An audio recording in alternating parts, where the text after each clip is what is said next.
Assalamualaikum warahmatullahi wabarakatuh. Kembali lagi di mata pelajaran Bahasa Indonesia KBM Daring tahun ajaran 2020-2021. Pada kesempatan ini saya akan menyampaikan materi teks berita masih dalam ruang lingkup teks berita, namun untuk kali ini saya akan membahas tentang struktur, kaidah kebahasaan, ciri, fungsi, dan syarat berita. Langsung saja menuju pada struktur teks berita. Berita yang baik merupakan berita yang lengkap. Namun, tak hanya kelengkapan, urutan yang jelas juga perlu diperhatikan. Berita disajikan dalam struktur piramida terbalik. Informasi yang paling penting terletak di bagian paling atas. Di sini ada kepala berita atau teras berita atau lead. Lalu ada tubuh berita atau body. Dan yang terakhir ada ekor berita. Jangan lupa ya, kalian juga harus mencantumkan judul. Tanpa harus disebutkan, di setiap berita pasti memiliki judul, dan itu pasti terletak di bagian paling atas. Berikut penjelasannya dari struktur teks berita. Kepala berita, bagian paling penting dalam sebuah berita. Di bagian ini berisi pokok-pokok 5W plus 1H.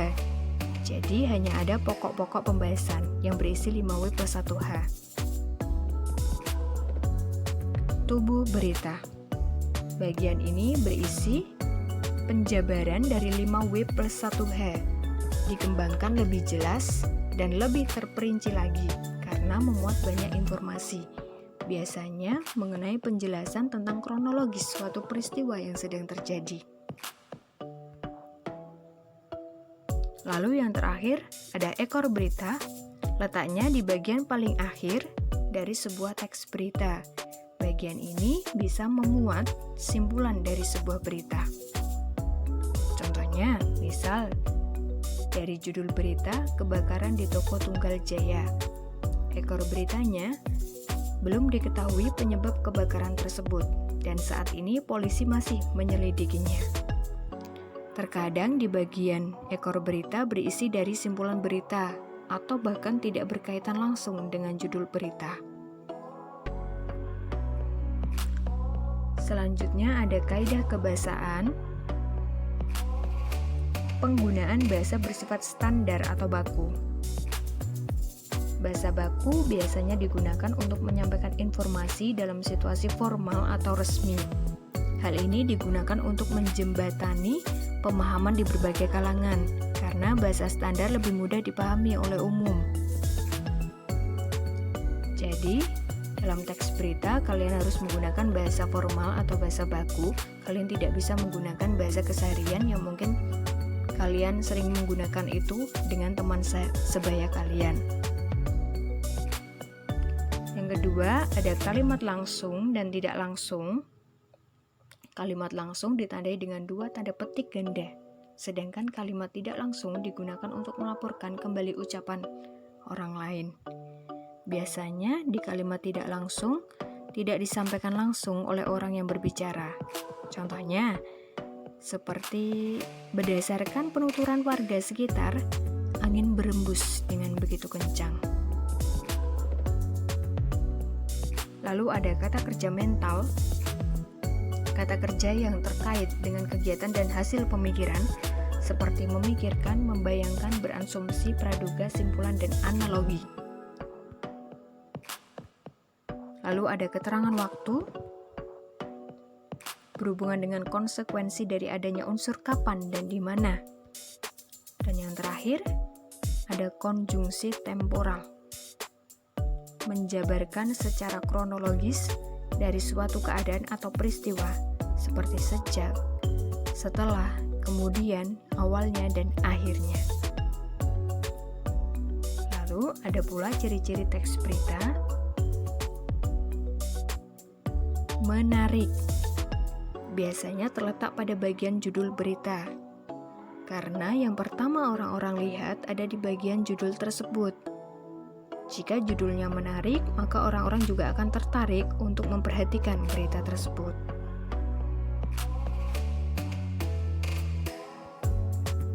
terkini atau aktual yang sering ramai dibicarakan.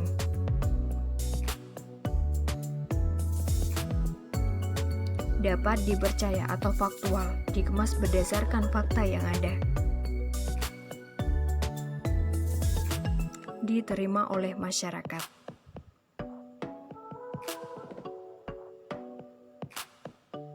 Jelas. Jelas keberadaannya, jelas kebenarannya. Benar-benar jelas bahwa peristiwa itu memang benar adanya.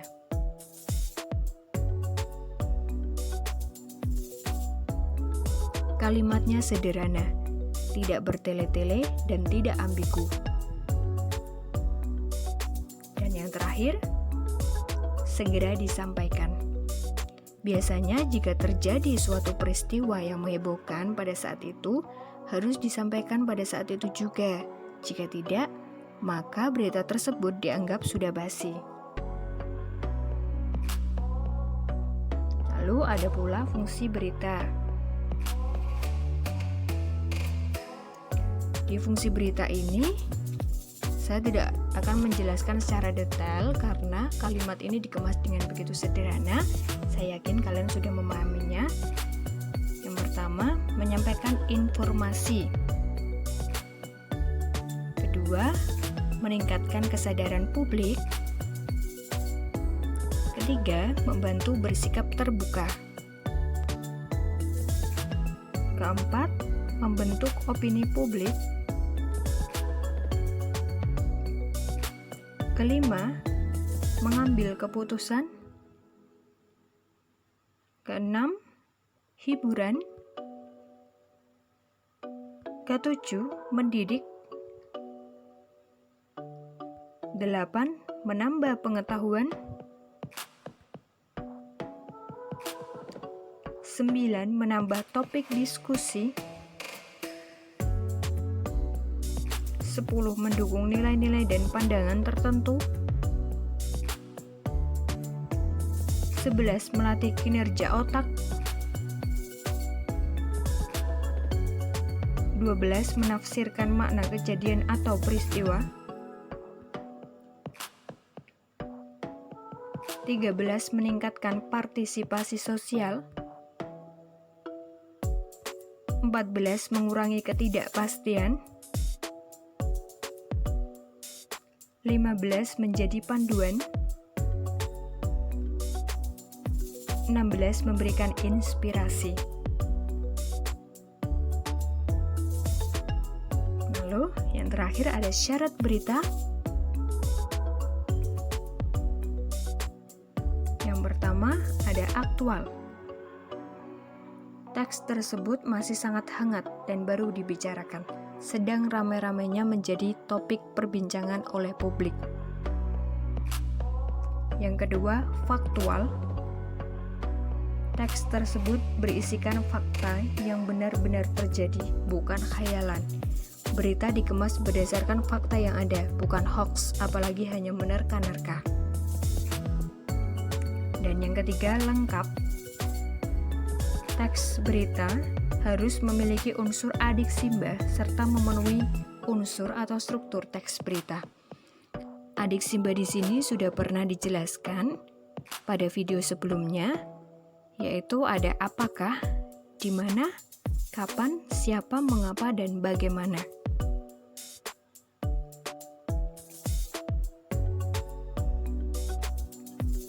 Lalu ada seimbang, tidak memihak kepada siapapun, yang berarti harus adil. Menarik, mampu membuat orang tertarik dan penasaran untuk membaca. Ini merupakan kunci utama dalam sebuah berita. Dan yang terakhir, sistematis. Harus tersusun secara teratur. Sekian penjelasan dari saya mengenai teks berita, dari struktur, kaidah kebahasaan, ciri, fungsi, dan syarat dalam sebuah berita. Semoga bermanfaat untuk kalian. Silakan bertanya jika masih bingung, bisa bertanya di komen di bawah ini atau di Google Classroom atau mungkin lewat WA secara pribadi. Terima kasih. Akhir kata, wassalamualaikum warahmatullahi wabarakatuh. Sampai jumpa di video selanjutnya.